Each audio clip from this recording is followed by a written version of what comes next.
Again, it's a rich thing.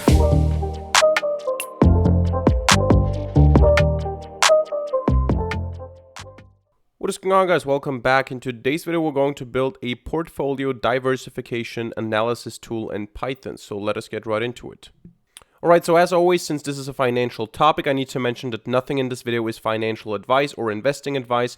I'm not an investing professional. I'm not a financial professional. I'm just a computer scientist, a programmer. So I'm showing you how to do this in Python. You may or may not use this for your investment decisions or for your portfolio structuring. I'm not responsible for any gains or losses that you make in the markets. The markets are risky. When you invest into stocks or in general into crypto or anything like that, your capital is at risk. I'm not responsible for anything, and this is not investment advice. Having said that, I want to show you what we're going to build in this video. Because we're not going to build an indicator that tells us, okay, the portfolio is well diversified or not. We're just going to build a visualization tool. So we're going to enter the ticker symbols, and we're going to enter how much of each stock we own or of each ETF we own, how much cash we have, and so on. And then the tool is going to automatically create something like this, which is a diversification analysis, you could say. First of all, we see the general distribution, stocks, cash, cryptos, ETFs. Then we see the stock distribution by industry. Maybe I should move my camera to the left here. We see the stock distribution by industry. So for example, auto manufacturers, consumer electronics, internet retail, and so on. How much percent of my net worth, so to say, is in there, or at least in this case of the stock investments, how they are diversified.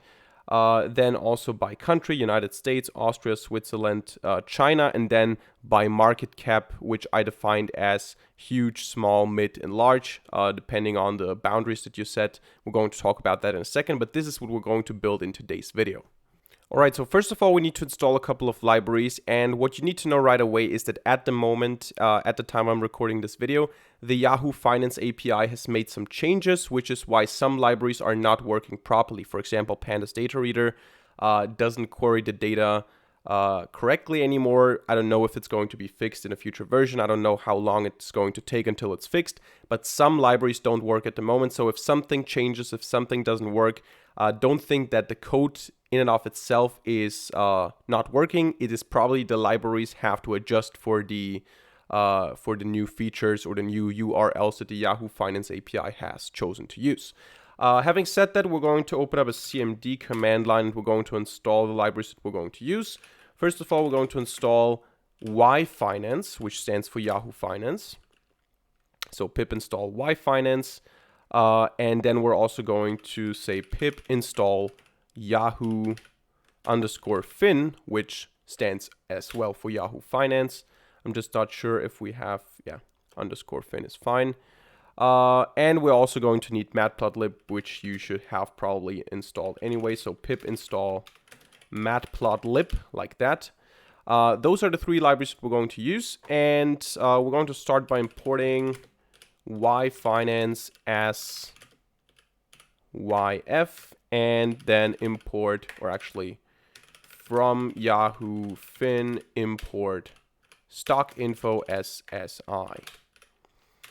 And then we're going to say import matplotlib.pyplot as plt, import matplotlib.colors as mcolors. This is just for design purposes. And maybe we're going to use pickle later on, but I'm not going to import it for now. So the first thing we're going to do is we're going to set a style. This is just a style thing, so nothing functional here. plt.style.use, and we're going to use dark_background. You can choose whatever design you want. So the first thing that we're going to do is we're going to get a list of the stocks we own. So this is something that we have to provide manually. You need to enter your stocks. Now, of course, if you have some broker that has an API that allows you to query that stuff, you can do that. I cannot make this in this tutorial because you guys have different brokers. So depending on where you are, you're going to use different algorithms, APIs, whatever, to get the data. So I'm going to skip that part. I'm just going to provide a manual list of stock tickers. So we're going to say stocks equals, and then we're going to add a bunch of ticker symbols here. For example, Apple, for example, Facebook, for example, Tesla, for example, AbbVie. By the way, if you don't know the ticker symbols, you just type the company, for example, Facebook, and then ticker symbol, and you're going to find on the Yahoo Finance API the ticker symbol. It's very important that you take the ticker symbols that you have at the Yahoo Finance API. Now, those are pretty basic tickers. They're the same everywhere almost. But some more exotic stuff, for example, Austrian stocks or Chinese stocks maybe, or some ETFs have different ticker symbols depending on where you look for them. So AbbVie, then let's say Tattooed Chef, let's say NVIDIA. You can choose whatever companies you want. I'm just trying to diversify here. Carnival Cruise Lines maybe, Alibaba maybe. Then I'm not even sure what this stands for, but I have listed it here as well. NSGRY. What was that? I'm not sure. Oh, I think it's Nestle, actually. Yeah. So this is the Swiss stock that we have here. Then OMV.VI. This is an Austrian company. And then we have Voyager as well. So VYGVF. So again, you can choose whatever ticker symbols you want. Those are just the ones that I choose for this tutorial. You can also go with other stocks. Choose whatever you want. And then we need a second list that has the same length with amounts. So we're going to say amounts, and this basically means how many shares do we own of each stock. So for example, we can say we own 20 Apple shares, 15 Facebook shares, 20 Tesla shares, 10 AbbVie shares, 30 Tattooed Chef shares, then maybe 40 NVIDIA shares, 20 Carnival Cruise Line shares, 50, 60, whatever. Let's just see that we have enough. 1, 2, 3, 4, 5, 6, 7, 8, 9. Then we need 2 more. Let's say we have like 30 and 50, for example. So let's just see if that is fine. So print length stocks and print length amounts. Let's see if we get the same number. As you can see, 11, that's fine. So we have the stocks and the amounts. So by having those values, we can calculate the actual prices. And this is what we're going to do. We're going to say values equals, and then we're going to say SI, which is stock info that we imported above. SI get live price. This works at the moment with the Yahoo Finance API. So SI.get live price of stocks at the index I. But what is I? For I in range length of stocks.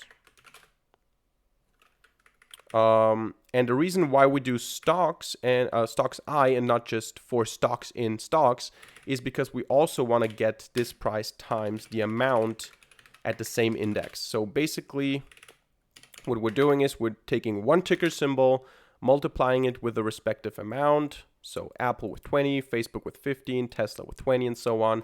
And then we store the result in this list comprehension here, or in this list using that list comprehension here.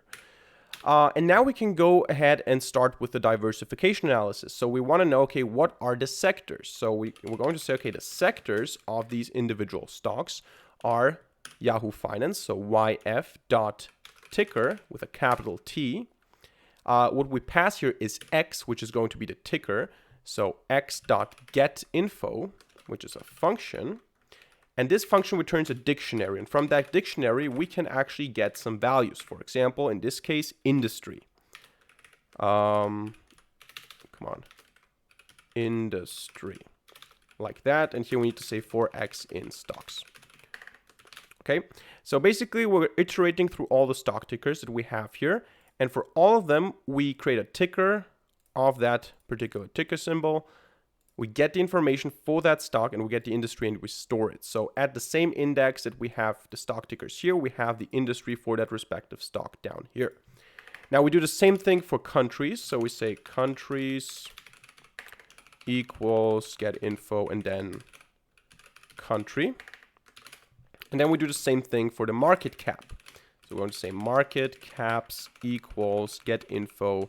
And here we're going to say market cap. Now, those things have to be written exactly like that. We're not choosing those names. Those are the keys of the dictionary. If you want to see what the keys are, you just go ahead and say yf.ticker.getInfo, and then you print that for that specific ticker, and you're going to see what information you can query. So you can also experiment around. The only thing you need to do is to say print YF ticker, for example, apple.getInfo. And when you print that, you're going to see what you have inside of such a dictionary. And you can play around with those values. So those are the things that we're going to look at. Then what we're going to do, we're going to specify a variable cash, if you want to, of course. So we're going to say, for example, okay, I have, in this imaginary scenario, I have $40,000 or euros, whatever you want, in cash. This is just one thing that we're going to need to plot. And then we can do the same thing with the ETFs. So we're going to say ETFs, which are not stocks, obviously. And here we also need to specify the ticker symbols for the Yahoo Finance API. And I have chosen the ticker symbol IVV, which is an iShares S&P 500 ETF, and also XWD.TO, which is, as far as I know, an iShares MSCI World ETF. So again, only thing you need to do is you type Yahoo Finance S&P 500 ETF into Google, and then you can find the ETF that you're looking for, and then you're going to get the ticker symbol from the Yahoo Finance API. What do we need to do next? Next, we need to specify the ETF's amounts, or ETF amounts, like that. And here we're going to say, okay, we have 30 and 20, for example. You can choose whatever you have or you want, depending on if you're modeling your real portfolio, then you can enter the actual values here. And then we're going to say ETF values, and we're going to do the same thing. We're going to say si.getLifePrice. Since this is connected to the Yahoo Finance API, this works as well. And ETFs I times ETF amounts I for I in range length of ETFs. Let me just see if I'm not blocking anything with my camera. No, looks fine. Great. And then last but not least, we're going to do the same thing with cryptos. So we're going to say cryptos equals, and then we can say, okay, I have, for example, ETH, Ethereum to US dollar, and I have, actually, I don't like those double quotation marks. Let's use single quotation marks. Ethereum dollar and Bitcoin dollar, for example. And what we have then is we say crypto amounts equals how much you have. For example, let's say 0.89 Ethereum and like 0.34 Bitcoin. And then we have, again, crypto values. And the Yahoo Finance API can also provide crypto prices. So get live price of cryptos I times crypto amounts I for I in range length cryptos. Okay, so now we have the stock values, the ETF values, the crypto values, the final values. Now what we need to do is we need to have a dictionary with the amount distribution. I mean, we don't have to do it like that actually, but I think it is better for the overview. So we're going to say general dist for general distribution. And we're going to have this dictionary here. And we're going to say, okay, stocks is going to be the sum of stock, not stocks, but of values. Then we're going to say ETFs is going to be the sum of ETF values. Then we're going to say, what do we have? Cryptos is going to be the sum of crypto values. And last but not least, cash is going to be cash, like that. So this is the general distribution. We're going to plot that in a second.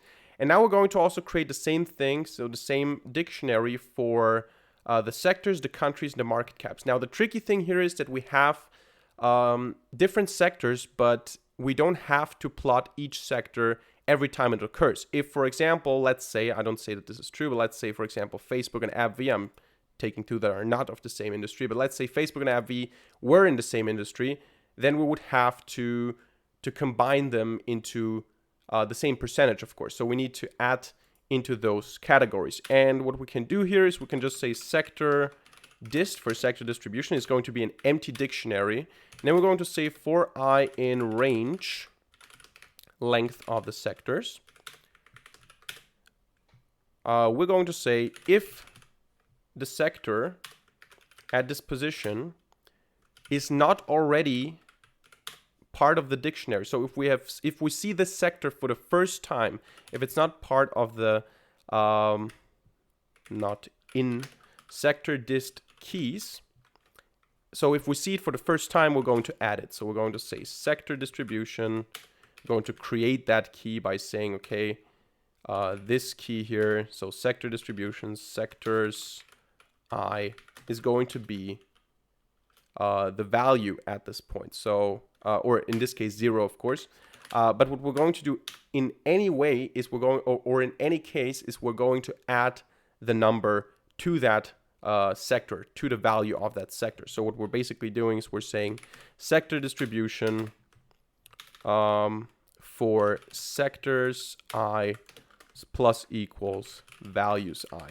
So what we're basically doing is we have an empty dictionary. We go through all the sectors, all the industries that we have.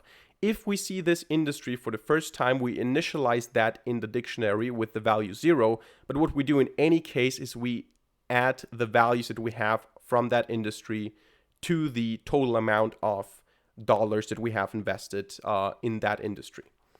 We can actually, I'm not going to copy that because I think the editing is going to be more difficult than just writing it again. We're going to do the same thing for the country. So country distribution is going to be an empty dictionary for I in range length and countries.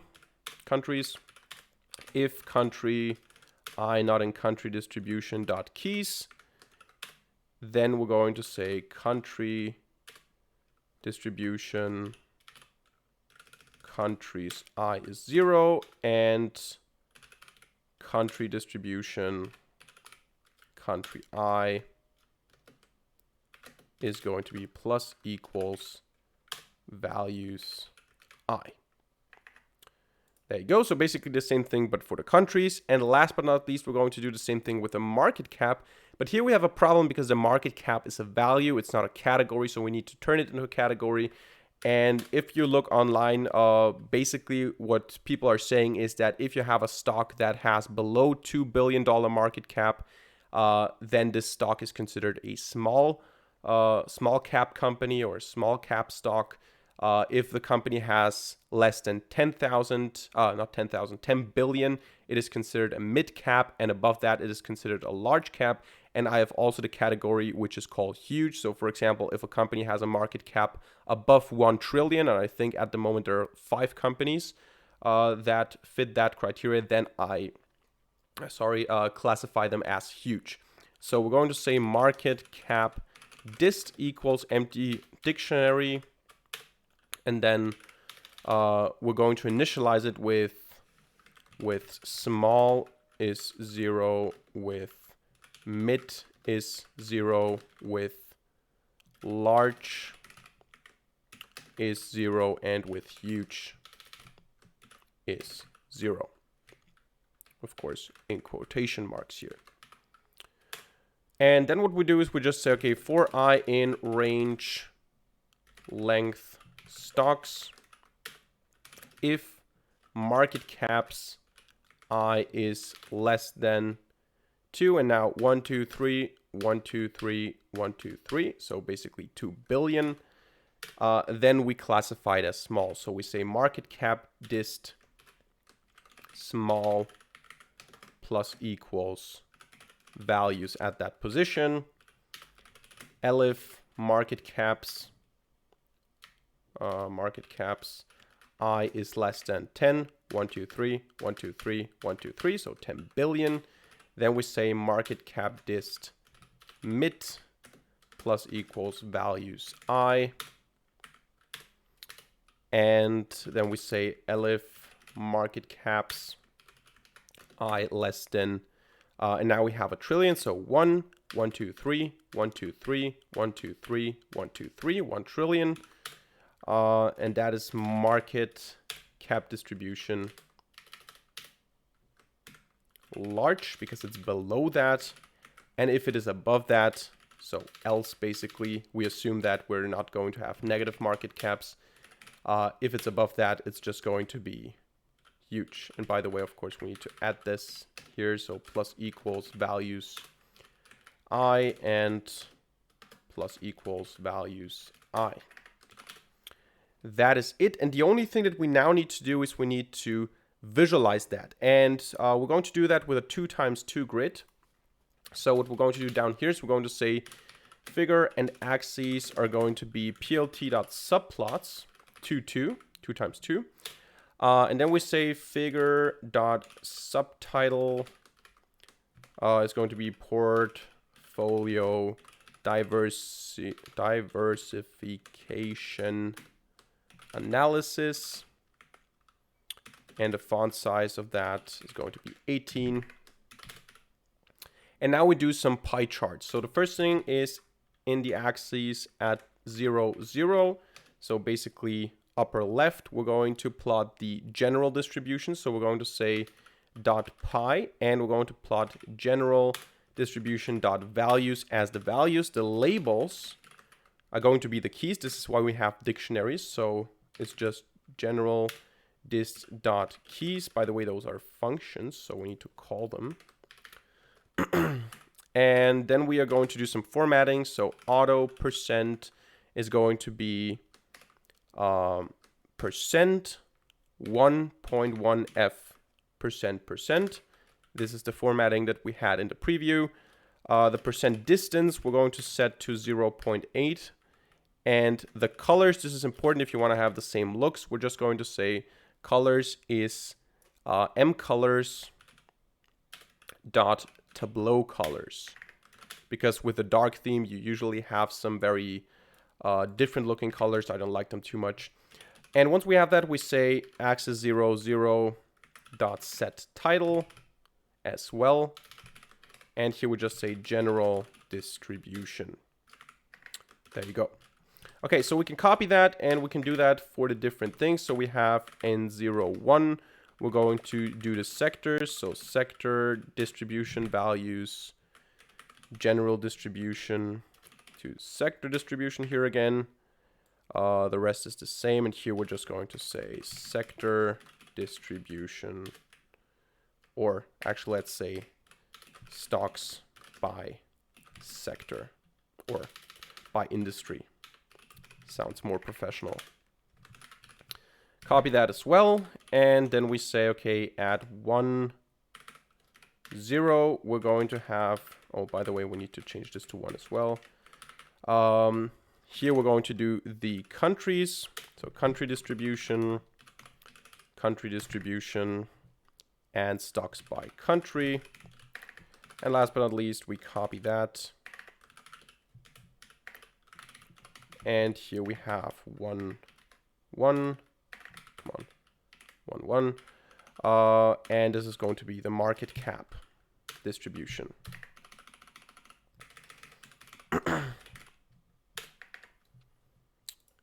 Stocks by market cap.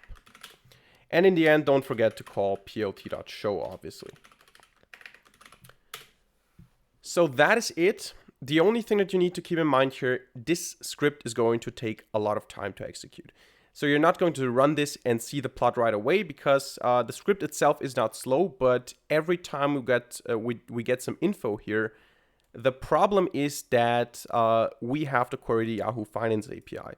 So it takes a lot of time to process all this data. We need to get live prices, we need to get the industry, country, and so on.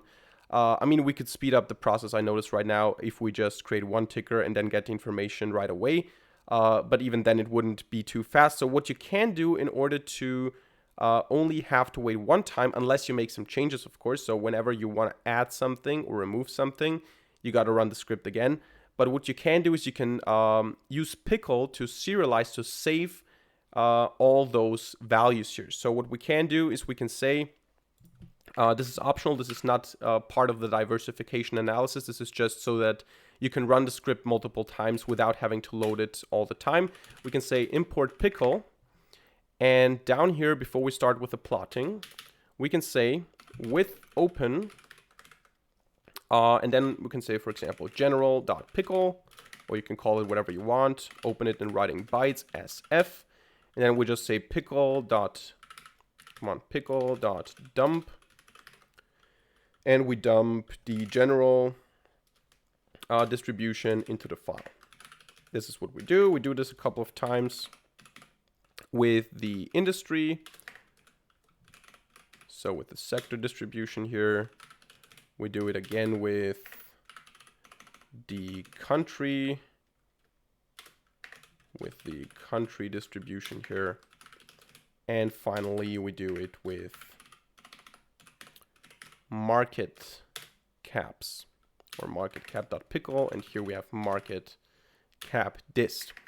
So when we run the script now, provided that I didn't make any mistakes, it will run, it will load the data, it will do all the calculations, it will visualize that, and it will also save these objects as pickle files. And then the next time we don't have to run all this, so we can comment all of this out, and we can just load the pickle files and just run this part of the code.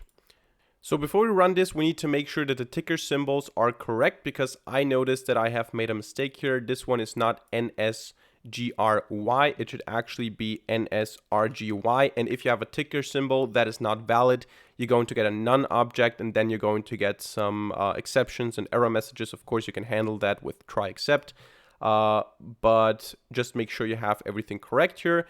And once you have that, you can just run this thing. As I said, it's going to take quite some time. If you have some mistakes, you're going to probably get an error message, but if you don't have any mistakes, you're going to wait for quite some time, because it's going to load first the values, the sectors, the countries, the market caps, and so on, the ETFs later on, the cryptos, and so on. And because of that, it's going to be quite some time that you have to wait. This is why we serialize that. So I'm going to skip that waiting part, and I'm going to come back to you when the plot is here. All right, so the plot is now here, and as you can see, it looks the way it looked in the preview. So we have a general distribution up here. We have stocks by industry, we have stocks by market cap, and stocks by country.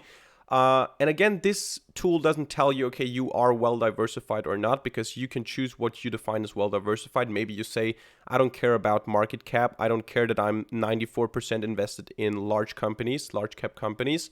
But I do care about stock diversification when it comes to the industry. So as you can see here, we're kind of well diversified. The general distribution looks nice as well, with a hard focus on stocks, and country. Yeah, we have mostly US stocks. So it depends on you what kind of strategy you want to have. This is just a tool that visualizes that for you. You don't have to specify the stuff manually. You don't have to say, okay, this is an internet retail company, this is an auto manufacturer. It does it for you. You just have to provide the tickers and the amount, and it lists all of that for you. What we also have now here is we have some pickle files on the left, which are the stored objects that we're plotting. So we can actually go ahead and get all of this here and comment that out. So we only have PLT style use dark background. And then we only have the plotting down here. And instead of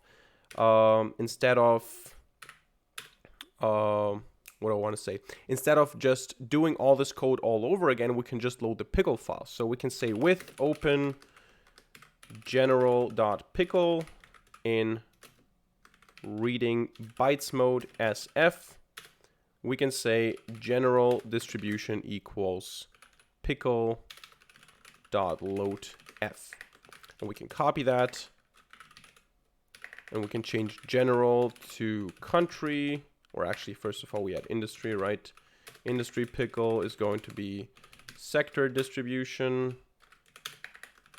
We're going to copy that, and then we have country distribution, and then we have market cap pickle market cap dist. There you go. And now we have all those things, even though we don't have to run this code. So if I now go ahead and just run this, we should see the same plot quite easily. As you can see, it didn't take a lot of time, and we have the same plot here because we have stored the objects. Now, of course, every time you want to change something, every time you buy new stocks or you sell stocks or you add a new ticker, you need to adjust, you need to run the script again.